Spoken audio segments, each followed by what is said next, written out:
नमस्कार।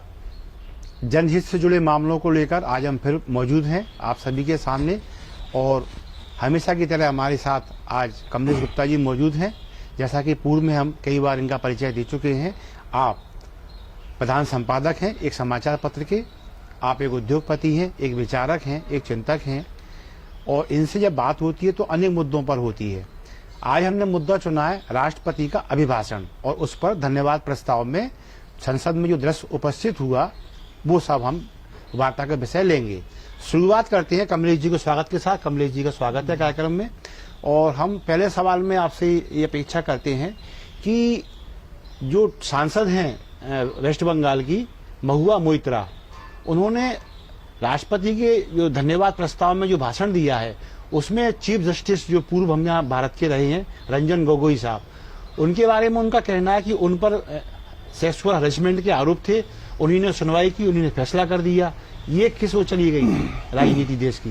नहीं, वो क्या है सर, जो महुआ मोइत्रा है जी, पहले तो उनका जो परिचय है वो ये है कि भाई वो काफी बोल्ड और स्मार्ट और बाहर से पढ़ी लिखी, अमेरिका में पढ़ी, लंदन में नौकरी करी, मतलब एक अच्छा वो रहा है। वो इंडिया आ गई और उन्हें राजनीति में आ गई। बिल्कुल। तो वो बोलने में, वो भी वकील हैं और बहुत ज्ञान रखते हैं इस बात का। तो उन्होंने ऐसा कुछ नहीं बोला। प्रस्ताव उन्होंने अपने उसमें ये कहा है कि भाई एक चीफ जस्टिस जी जिस पर सेक्सुअल हरेसमेंट का आरोप है जी, और वो जो है अपना फैसला खुद ही सुना लेता है, अपने आप को बरी कर देता है। ठीक है। और ठीक राम जन्मभूमि का जो वो है मैटर, उसको सुलझा के उस पर फैसला सुना के 3 महीने बाद उसको जेट सिक्योरिटी मिल जाती है और उसको राज्यसभा सांसद बना दिया जाता है। तो ये कैसा खेल है?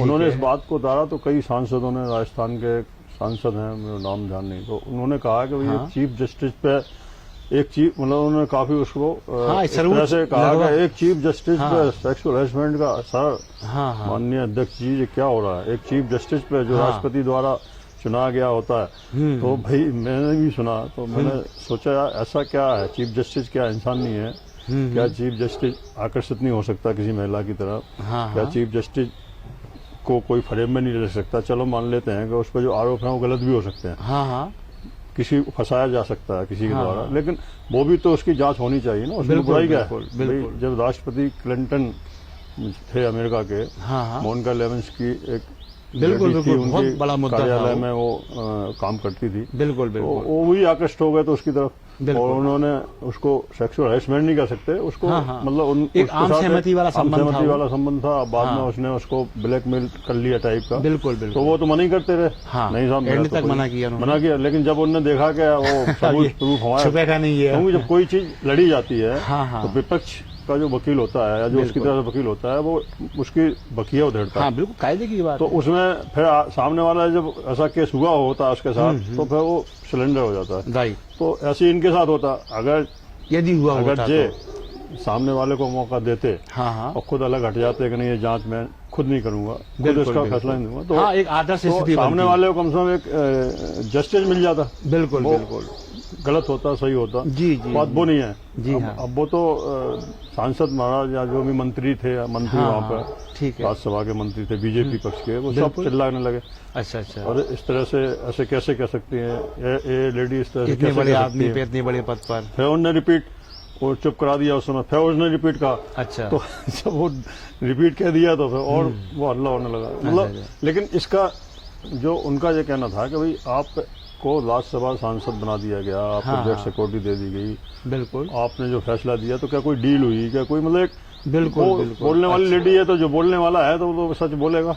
उसमें बीजेपी वालों को बुरा लगे या किसी और को बुरा लगे, वो उनका अपना प्रॉब्लम है। लेकिन उसने जो उन्होंने बोला है वो अपने हिसाब से सही बोला कि अगर कोई जस्टिस उसको मिलता सामने वाले को जी, और उसे मौका मिलता अपना पक्ष रखने का, वकील रखने का, तो उसमें दूध का दूध पानी का पानी हो जाता। लेकिन जब तो एक तरफा फैसला हो गया ना, तो आपने बेंच बुलाई, आप बैठे, आपने फैसला लिख दिया कि साहब सब गलत है, ऐसा हम बरी है। तो इसमें जिस तरह से अभी परिपाटियां पर देखने को देख रहे हैं, जस्टिस हो या सेना के कमांडर हों या उनके और भी पदों पर जो लोग रहते हैं, नायक हैं, वो अपने रिटायरमेंट के बाद राजनीति में आ जाते हैं और ऐसा आकलन किया जाता है कि उन्होंने कुछ पदों पर रहते वो सरकार का कुछ ऐसा भला कर जाते हैं और सत्ता पक्ष में बाद में वो अनुग्रहित होते हैं। तो क्या ये आरोप सही है और इसमें ऐसा ना हो इसके लिए क्या किया जाए? इसके लिए आरोप भी कैसे कह सकते हैं जी? ठीक है भाई, राज्यसभा सदस्य तो ऐसे ही आते हैं जी। राज्यसभा सदस्य तो कोई पब्लिक चुन हाँ, पब्लिक का निर्वाचन तो नहीं है वो, तो अब वो तो एक ऑब्लिगेशन है जी जी, 100% ऑब्लिगेशन है कि भाई जी वो जिसको चाहें, जिसको अपनी तरफ से जो उनके वोटर हो, जो उनको पक्ष रखे, जो उनको हर चीज हर कानून में सपोर्ट करे, तो ऐसे लोगों को लाएंगे। नेचुरल है तो लाते हैं। और कांग्रेस का राज्यसभा सदस्य तो वो भी ऐसे ही बुलाते हैं जो उनको सपोर्ट करे। वैसे इसमें राजनीतिक लोग आते हैं, लेकिन एक ब्लेम तो लग जाता है ना।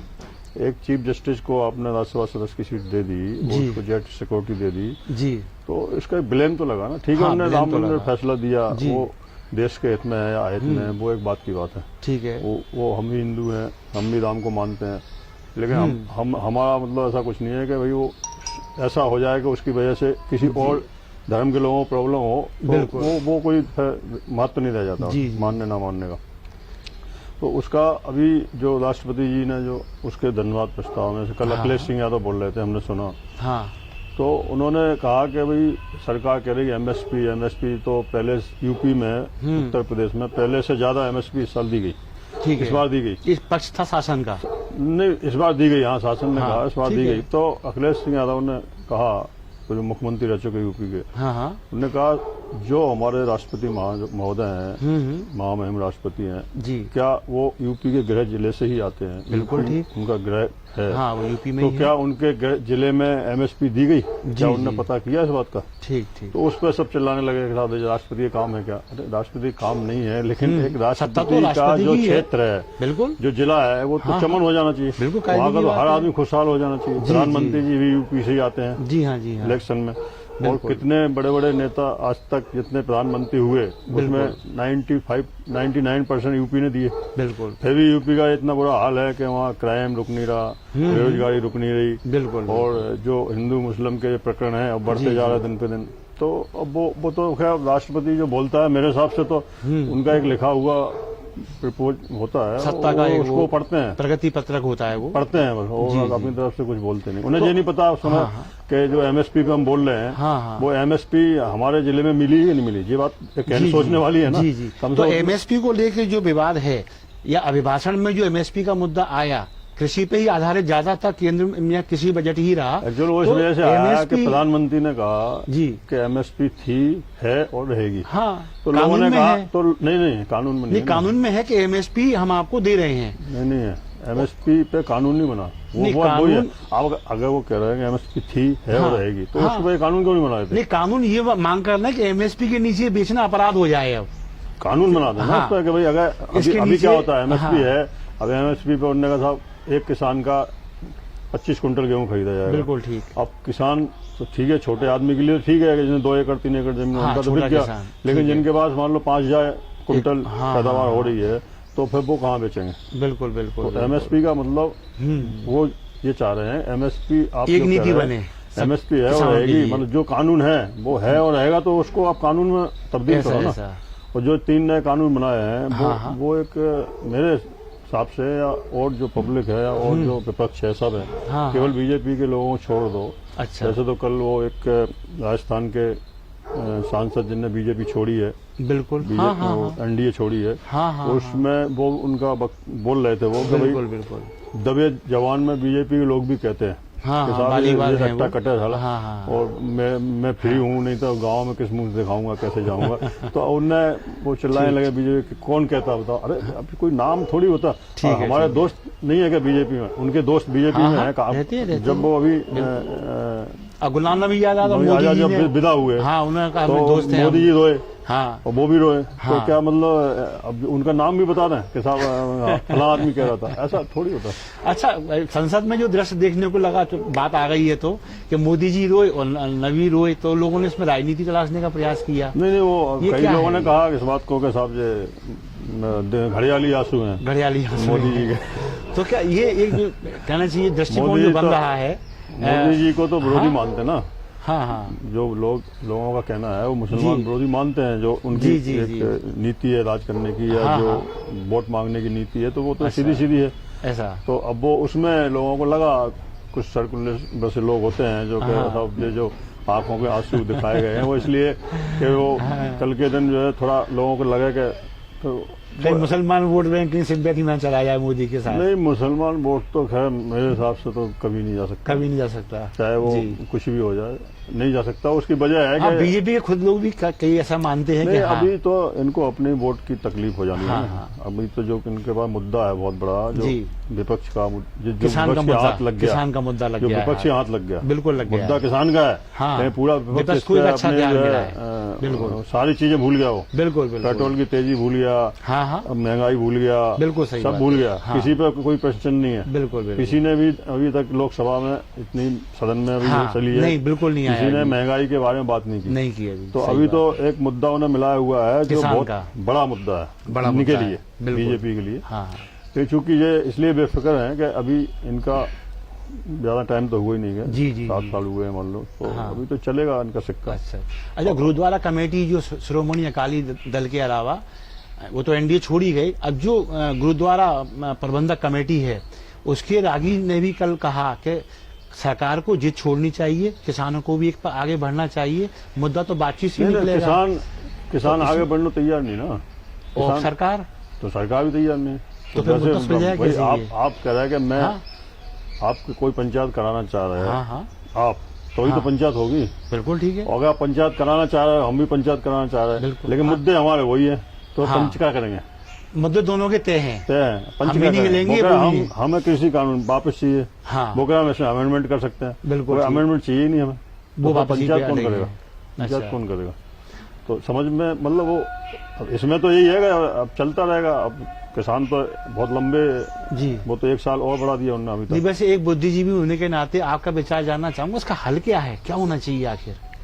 भाई अगर मैं इसमें अपना विचार रखूं तो मेरे हिसाब से वो कानून स्थगित कर देना चाहिए, स्थगित कर देना चाहिए, हाँ, अभी कर देना चाहिए। अगली पंचवर्षीय में बीजेपी आ गई दोबारा, तो किसानों को भरोसे में लें, किसानों को उसकी अभी तक किसी ने लोकसभा में उसको या कभी गांव-गांव जाके शहर जाके किसानों के पास किसी ने ये नहीं समझाया, बीजेपी के नेता ने, इसमें देखो ये फायदे हैं, इसमें ये फायदे हैं। आप खेत में जाके समझाया हो कि भाई ये तुम्हारा बीज गिर के डबल हो जाएगा, या तुम्हें तुम्हारा जो फार्मिंग कॉन्टेंट है या जो भी है, अरे आप उसको अखबारों में छपवाओ, जो उसमें 21 धारा है, सुझाव मांगो लोगों से, भाई साथ शिकायतें मांगो, जो भी एक कानून में जितनी वो है, बिल्कुल ठीक है, मतलब बिंदु है, उन बिंदु का आप स्पष्ट अखबार में विज्ञापन दो, बिल्कुल लोग पढ़ें कि सरकार ये करने जा रही है, उसमें जो पहले ही क्लोज है या जो दूसरी क्लोज है वही अगेंस्ट है, बिल्कुल किसानों के, बिल्कुल। तो वो जो जिनने पढ़ा है, तो जब अगर उसमें कोई अच्छी बात है तो आप उसको ऐड क्यों नहीं करते उसका,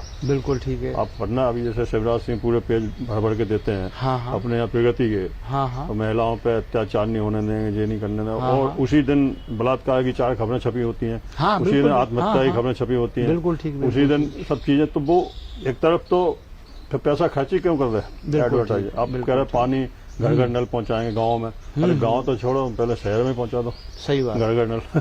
हाँ, तो अपन ये मान के चले कि सरकार की इसमें अब नेक नियति है, या सरकार की नियत में ही खोट है, या सरकार समझा नहीं पा रही? तो सरकार तो कोई भी हो जी, अभी जो विपक्ष है वो सरकार का बन गया किसान, विपक्ष अभी बचा नहीं था इनके पास, बिल्कुल ठीक है, तो अब वो किसान विपक्ष बन गया, बिल्कुल ठीक। अगर इनने किसानों को नहीं संभाला तो इन्हें बहुत महंगा पड़ने वाला है विपक्ष। तो आपको लगता है ये जहाँ पे नहीं खड़ा हुआ है आंदोलन, वहाँ भी खड़ा हुआ? आंदोलन कहाँ नहीं खड़ा, सब जगह खड़ा, महाराष्ट्र जैसे कह रहे हैं ना, उत्तर भारत में है या पंजाब में है, बस क्या इसलिए कह रहे हैं कि जैसे अब किसी का 2 एकड़ जमीन है, तो वो अपनी जमीन अपने बच्चों पेट भरेगा या वहाँ आंदोलन में जाएगा, ऐसा आंदोलन में तो वही लोग जाते हैं सक्षम है, या वो जाते हैं जो भीड़ बढ़ानी है, बिल्कुल। आंदोलन में भीड़ का नाम होता है, आंदोलन में राकेश टिकैत का नाम आता है, बाकी आपने 1 लाख लोग वहाँ हैं तो 1 लाख लोग का थोड़ी नाम होता है, बिल्कुल सही बात। कौन है उसमें तो ऐसे लोग भी हैं इनका खेती भी नहीं होगी, ऐसे भी लोग होंगे जिन्हें 2 एकड़ जमीन होगी, 4 एकड़ भूमिहर हैं जो खेती मजदूर है, उन्हें मजदूरी भी अब जब, बिल्कुल ठीक, कोई भी चीज मान लो उस तरह से है तो मेरे हिसाब से तो उसको निपटाने में फायदा है, लेकिन निपटना दिखता नहीं रहा, अभी निपटना दिखता नहीं, जी निपटता दिखता नहीं। तो फिर कुल मिला के बात ये चली कि जब किसानों के मुद्दे ने बिल्कुल एक प्रकार गर्दन पकड़ ली है सरकार की, तो ऐसे में सरकार को क्या लचीलापन होल्ड पे देने भी तैयार है, अमेंडमेंट के लिए भी तैयार है? होल्ड पर देने से क्या हो, होल्ड पर देने से क्या हो, है ना, मतलब अपना होल्ड पर दे दिया जी कि भाई 3 साल को लग देते हैं। वो तो एक वो हो गई कि आपकी फांसी टाल दी जाती है 6 महीने के लिए। जी जी जी। लेकिन फांसी सजा माफ तो नहीं हुई ना। बिल्कुल। तो 6 महीने बाद तो मरना है, तो अभी मरना है, तो इसलिए उससे क्या फायदा है। जी जी। वो तो उस मतलब एक कानून जो इस तरह के सरकार को पहली बात तो लाने की, जैसे अब उन्हें कोई विकास, अब एक्चुअल होता है क्या है कि एग्रीकल्चर में उनको दिख रहा है कि इसमें है कुछ दम। हाँ है, बिल्कुल निश्चित लेकिन निश्चित वो जो दम है वो सब कुछ लोगों के हाथ में है। हाँ हाँ। पहले एक टाइम चला था जब जमीनें छीन ली थी इंदिरा गांधी ने। हाँ, हदबंदी चकबंदी में बहुत सारा निपटारा हुआ। लोगों को बोला भाई 50 एकड़ से कोई एक नाम से जमीन ज्यादा नहीं रख सकता। सही बात। और वो ही एक चेक होगा। हाँ हाँ। आपका खेत हमें दे दिया, हमारा खेत उनको दे दिया, एक चेक बना दिया था। हाँ, तो उसमें जमींदार थे हजारों एकड़ वाले, सब खिलाफ हो गए। सब खिलाफ हो गए, लेकिन जमीनें तो छीनी थी उन्होंने। हाँ छीनी, वो छीनी, राजसात हुई। तो वो भी एक गलत कानून था उस समय के हिसाब से। हाँ हाँ बिल्कुल। लेकिन वो वही आयरन लेडी कहते थे उन्हें। हाँ कहते थे। तो उनने, अब आज क्या हो रहा भाई, उन्होंने जो किया था वो जो किया था कि सबको जमीन मिले। हाँ। जो गांव में रहता है, अब एक आदमी 500 एकड़ जमीन, संतुलन खत्म हो, 10 एकड़ जमीन सबको हो, आप 20 एकड़ से ज्यादा नहीं रख सकते एक नाम पे, ऐसा उन्होंने नियम बनाया। हाँ, तो अब वो नियम तो खत्म हो गया। बिल्कुल। आज भी शहरों के लोग हैं, यहाँ से लेके आप चले जाओ सिटियों के, जो भी सिटी है दोनों साइड के सारी जमीनें एक आदमी की, कारपोरेटरों के पास, पूरे बिजनेसमैनों के पास है। बिल्कुल है। तो अब वो किसान की जमीन तो जा ही रही ना। बिल्कुल। तो किसान मजदूरी पे मजबूर है करने को। तो इसीलिए ये प्रॉब्लम हो रही है, घरों में लोग मर रहे हैं, आत्महत्याएं कर रहे हैं, बेरोजगारी है। बिल्कुल हाल बहुत बुरा है साहब। एक आदमी, गरीब आदमी, जी जी, 300 से 400 रुपए रोज कमाने वाला, वो कैसे पेट्रोल भरवाए गाड़ी में। जी जी। अब लोग आलोचना करते हैं। हाँ हाँ। कभी हमारे उस पर फेसबुक पे आता है हाँ, कि भैया कुछ तो झेलना पड़ेगा, कुछ पाने के लिए कुछ तो खोना पड़ेगा। तो उन्हें मजदूरों को क्या मिलना पाने के लिए? क्या है जो 80 करोड़ जनता है, जो मोदी जी के कहने के हिसाब से, हाँ, जिनको वो राशन देते हैं 80 करोड़ लोगों को, तो उनकी नजर में वो गरीब रेखा के नीचे हो गए ना। गरीबी रेखा नीचे हो गए, तो क्या उनकी हैसियत है पेट्रोल भरा लें गाड़ी? बिल्कुल बिल्कुल। अगर वो पेट्रोल नहीं भराए तो बस में भी सफर कर सकते हैं, उनकी हैसियत है क्या? क्या कोई आपने ट्रेनें ऐसी छोड़ी हो? बिल्कुल। ट्रेनें सब लग्जरी होती जा रही, प्राइवेट होती जा रही, हवाई अड्डे प्राइवेट होते जा रहे, रेलवे स्टेशन प्राइवेट होते जा रहे। तो वहाँ तो उनकी गठरी फटरी वालों को एंट्री नहीं मिलने वाली। बिल्कुल बिल्कुल। कुछ दिनों बाद आने वाले समय में वहाँ बैठेंगे, अपनी रोटियां निकालेंगे, खाएंगे, फैलाएंगे, तो आलीशान महलों जैसे स्टेशन बनेंगे। बिल्कुल। एयरपोर्ट जैसे, एयरपोर्ट पे भी आपने कहाँ देखा क्या कोई पूड़ी लेके बैठा खाने को? कोई गाँव से संभव ही नहीं है, रोटी बना के, मतलब एक बीच चद्दर बिछा लिया, 10 लोग, वही वातावरण अपन 8 घंटे का ट्रेन नहीं है। तो वो अभी ट्रेनों में जो मिलता था वो बंद हो जाएगा। बिल्कुल। अभी हबीबगंज अप्रैल से चालू हो जाएगा। हाँ बिल्कुल ठीक है।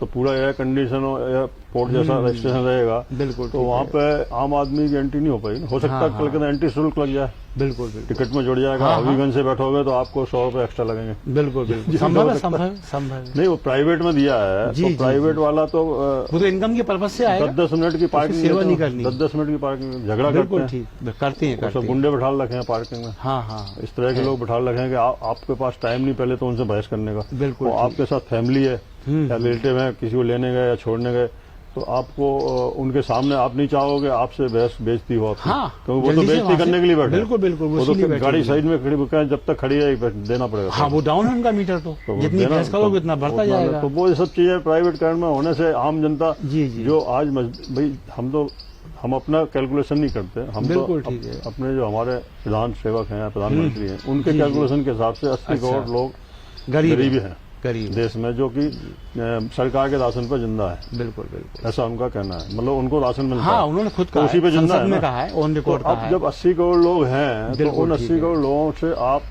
100 रुपए का पौवा शराब का बेच रहे हैं उन लोगों को, उन लोगों 100 रुपए का 1 लीटर पेट्रोल बेच रहे हैं। बिल्कुल ठीक। उनके जो ट्रैक्टर हैं किसानों के, जो 2 एकड़ 4 एकड़ मजदूरी करते हैं, उनको आप 90 रुपए लीटर 85 रुपए लीटर डीजल बेच रहे हैं। तो फिर आप कहाँ उनकी सहायता कर रहे हैं? बिल्कुल ठीक है। सहायता कहाँ कर रहे हैं? बिल्कुल ठीक है। तो फिर ये दिखावा क्यों? बिल्कुल। अब उनकी छोटी छोटी खेती है जिसपे वो मान लो गए खेत में 4 टमाटर तोड़ लिया, 1 बैगन तोड़ लिया, रोटी बना ली, भरता बना लिया, खा लिया। अब वो भी उनका चला जाएगा तो फिर क्या खाएंगे? बिल्कुल। वो बाजार से जाके 100 रुपए किलो के टमाटर थोड़ी खरीद पाएंगे। तो इस तरह देखा जाए तो समस्या में तो पूरी जनता आ गई है। महंगाई की बात करें, पेट्रोल की बात करें, डीजल की बात करें, तो विपक्ष को क्या इन मुद्दों को हाथ नहीं लगाना चाहिए अभी? या फिर विपक्ष कितने मुद्दों पे हाथ लगाएगी? सारे मुद्दे तो मुद्दे तो जनता के तो हैं। सारे ही है ना जी, तो हाथ लगाएगी। तो लेना चाहिए ना उनको ये। तो कितना लेते हैं वो बात करते हैं भाई ये आंदोलन किसानों का, ये तो उससे किसानों होता का नहीं है। कुछ ना, हाँ। उससे कुछ होता नहीं है। अच्छा। वो अभी जो सरकार है वो थोड़ी अक्कड़ सरकार है। जी जी। वो अपनी के अलावा किसी की सुनती नहीं। अच्छा। पहले जो सरकारें होती थी जी जी। वो एक शर्म होती थी। पहले एक आदमी, पहले किसी, आप देखो पहले अखबार में एक लाइन छप जाए हाँ, किसी भी नेता के खिलाफ, हाँ, तो हिल जाता था। हिल जाता था जी। आज से 20-25 साल उससे पहले पूछा जाता था कि ये नहीं, कैसे हिल हो गया? जाता था। बिल्कुल वो सही है। बाहर नहीं निकलता था घर से। बिल्कुल, जो लोग हम देखेंगे क्या हाँ, इनके खिलाफ क्या छप अब गया। अब तो कोई ऐसा है नहीं। हाँ। बिजनेसमैन के खिलाफ 500 करोड़ की चोरी छप रही। हाँ, अभी कल पत्रिका में छपा था हाँ। बादवानी बादवानी 500 करोड़ की चोरी उनके ऊपर साबित हुई है। हाँ, हाँ, तो अब वो क्या फर्क पड़ रहा, 2 महीने जेल लेके बाहर आ गए। बिल्कुल। अब आलीशान होटल बना रखे उन्होंने, आलीशान सब। तो मतलब अब कोई उन्हें वो नहीं है कैसा उनका रिलेशन में फर्क पड़ रहा है, कुछ फर्क पड़ रहा है। तो ये तो नई चीज है थोड़ी है। टैक्स चोरी तो व्यापारी का धर्म है। जी जी। तो इसमें हम ऐसे नहीं लें इसको कि मीडिया पे भी एक लांछन जो लग रहा है लगातार। मीडिया क्या करे? मीडिया मीडिया किससे चलती है? मीडिया तो सत्ताधारी दल से चलती है। जी जी। अगर विपक्ष के पास वो जाएगा तो 5,000 रुपये भी कोई देने वाला नहीं है। हाँ ठीक है। सत्ताधारी के पास जाएगा तो किसी को कह देगा भैया इनको देख लेना, 5 लाख रुपए देना, 2 लाख, जो उनके हाँ जो एड अंडर में काम है। जी जी। किसी को ठेका दिला दिया भाई 10 लाख रुपए हमें मत देना, तुम इस पेपर वाले को दे देना, एक न्यूज वाले को दे देना। ऐसा ऐसा। तो जो उनके पक्ष में चलते हैं वो उनकी हर गलती को छिपाते हैं। जी जी जी। अब ये गलती छिपाना नहीं है कि मतलब एक चीफ जस्टिस पे इल्जाम लग रहा हो, आपने उसको दफा दफा कर दिया। अरे कोई छोटी मोटी बात है? जी। तो सामने वाले का साथ इंसाफ कहाँ हुआ? जब चीफ जस्टिस के केस में जो हाल है, बिल्कुल बिल्कुल, तो फिर बाकी केसों में क्या हाल होगा? चीफ जस्टिस जैसे लोगों को तो बिल्कुल सामने ऐसा रहना चाहिए कि इन पे दाग भी नहीं हो कहीं कपड़े पे, ना चेहरे पे, ना शरीर पे। तो वर्तमान दाग लेके गए, अगर अपन तो दाग लेके गए। हाँ तो दाग तो इसमें देखिए न्यायपालिका पे भी आ गया, कार्यपालिका पे भी आ गया, विधायिका पे भी आ गया। मतलब एक सामने वाला रिटायरमेंट होने के बाद एक दाग लेके गया है। हाँ। कि हमने सेक्सुअल हरेसमेंट का फैसला खुद ही लिखा, जी जी, अपनों को बरी किया, और जो फैसले हमने दिए उसके बदले हमने एक राज्यसभा सदस्य की सदस्यता मिली हमें, बिल्कुल, एक हमें जेड से कोर्ट की मिली। तो ये तो सब चीजें सामने हैं, उसमें कोई कहे नहीं कहे तो ये तो, लेकिन इसमें ज्यादा लोगों को पड़ी नहीं, क्योंकि देश ज्यादा रोटी रोजी में ही चल लगता है। ऐसा और क्या, सुबह से जो ठेला लगाता फुल्की का, चाट का या कुछ का, तो उसे कहाँ पड़ी आपके इन चीजों की? उसे ये देखना है आज नगर निगम वाला कहीं भगाना दे हमें। वैसे तो पैसे दे के बैठा रखा है जी, कल के दिन कोई ऊपर से अधिकारी आ जाए तो कहीं भगाना दे। तो सत्ता की नीति क्या आपको ऐसा नहीं लगता? सत्ता की नीति ऐसी है कि आम आदमी दाल-रोटी में उलझा रहे और राजनीति निर्विघ्न चलती रहे। दाल-रोटी भी नहीं मिल रही आम आदमी को। हाँ तो वो वही परेशान है ना, वो कोलू के बैल की तरह नहीं घूम मिल रहा है रहा, वो। पानी के लिए घंटों लाइन लगानी पड़ती टैंकरों पे। अभी तो गर्मी आने वाली है। हाँ अभी तो खैर कुछ ही नहीं, जो छोटे मोटे मोहल्ले हैं, झोपड़पट्टी हैं, लाइन लगने लगी, वहाँ पे सब प्लास्टिक के डिब्बा लेके लाइन लगाते हैं। सैकड़ों लोगों की लाइन लगती है। एक सेकंड के 100 पाइप पटक देते हैं। बिल्कुल ठीक है। अब वो एक युद्ध होता है पानी के लिए। 100 पाइप एक साथ डाल देना एक टैंकर में। बिल्कुल। तो वो किसके घर से कैसा पाइप है? नहीं, पहली बात तो पाइप की शुद्धता क्या है? सही बात है। और वो 100 लोग इकट्ठे उस पानी को खींच रहे हैं। बिल्कुल सही है। हाँ, तो 5 मिनट में खाली हो गया। जो उनने 4 डब्बा भर पाया, किसी ने 2 डब्बा भर पाए, जो थोड़ा समृद्ध सही से वो है, थोड़ा उसने ज्यादा हो लिए, औरतें लगी, तो उनका 4 घंटा तो पानी लेने में खड़ा हो रहा। ऐसा देश ऊपर से वो मतलब प्रवचन देते हैं कि साहब मैं 46,000 करोड़ जल के लिए रखे हैं, हर साल लगते हैं। बिल्कुल ठीक है। समस्या हमारे मुख्यमंत्री इतने फॉर्म में है कि मैं कोई मिलावट नहीं चलेगी, कोई गुंडागर्दी नहीं चलेगी, कोई कब्जेदारी नहीं चलेगी। तो भैया अभी तक चल रही थी, मतलब आप जो मान रहे हैं। और क्या गारंटी के खत्म हो गई? नहीं ठीक है, आप मान रहे हैं कि अभी तक चल रही थी, अब नहीं चलेगी। ठीक है भाई, अच्छी बात है।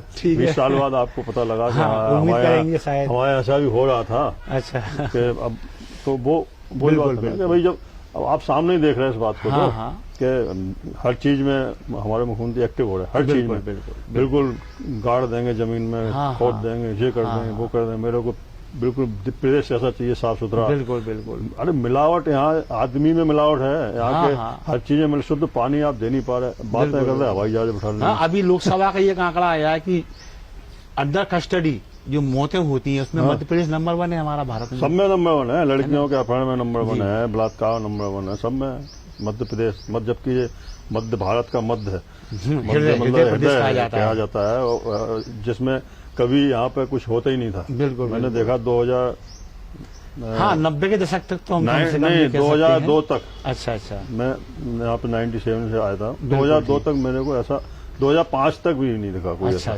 कि मतलब बहुत इजी, मतलब मध्य प्रदेश 10-15 साल में ये उछाल आया अपराधों में। 10-15 साल ग्राफ बढ़ा है। राजनीति की वो रोटियां सेंकी हैं। अच्छा भाई जब आप राजनीति पे, अब जैसे आज शिवराज सिंह का लड़का आ गया मैदान में, बिल्कुल ठीक है, अब वो सिंधिया जी के साथ आने जाने लगा, समर्थन मतलब हाँ। ठीक है भाई, उन्हें पता है कि आगे राजनीति का आने वाला समय और क्या करेंगे, काम धंधा तो करना आता नहीं। हाँ बिल्कुल खेती चल रही कॉन्ट्रैक्ट पे, बिल्कुल यही सस्ता बढ़िया काम है कि बात की वो ले लो अपने पंचायत जी, तो लगे रहो, अभी से लगोगे तो विधायक बन जाओगे बिल्कुल 10-5 साल में। तो ये आज हमारा बातचीत का मुद्दा काफी व्यापक रहा। हमने राष्ट्रपति के अभिभाषण से उनके धन्यवाद प्रस्ताव में जो बातें आई, न्यायपालिका भी छू, कार्यपालिका को भी स्पर्श किया, विधायिका भी इसमें ली, और फिर एक मीडिया के रूप में चौथा स्तंभ में उसको भी हमने लेने का प्रयास किया। अच्छे विचार उत्तेजक हमें इनके पक्ष सुनने को मिले, और हमेशा बेबाक टिप्पणियों के जरिए आप एक अलग जगाने का प्रयास जनता में करते हैं। ऐसे कमलेश जी का धन्यवाद पधारने के लिए, और हम ऐसे ही किसी एक और मुद्दे के साथ आपके सामने फिर उपस्थित होंगे। तब तक के लिए नमस्कार।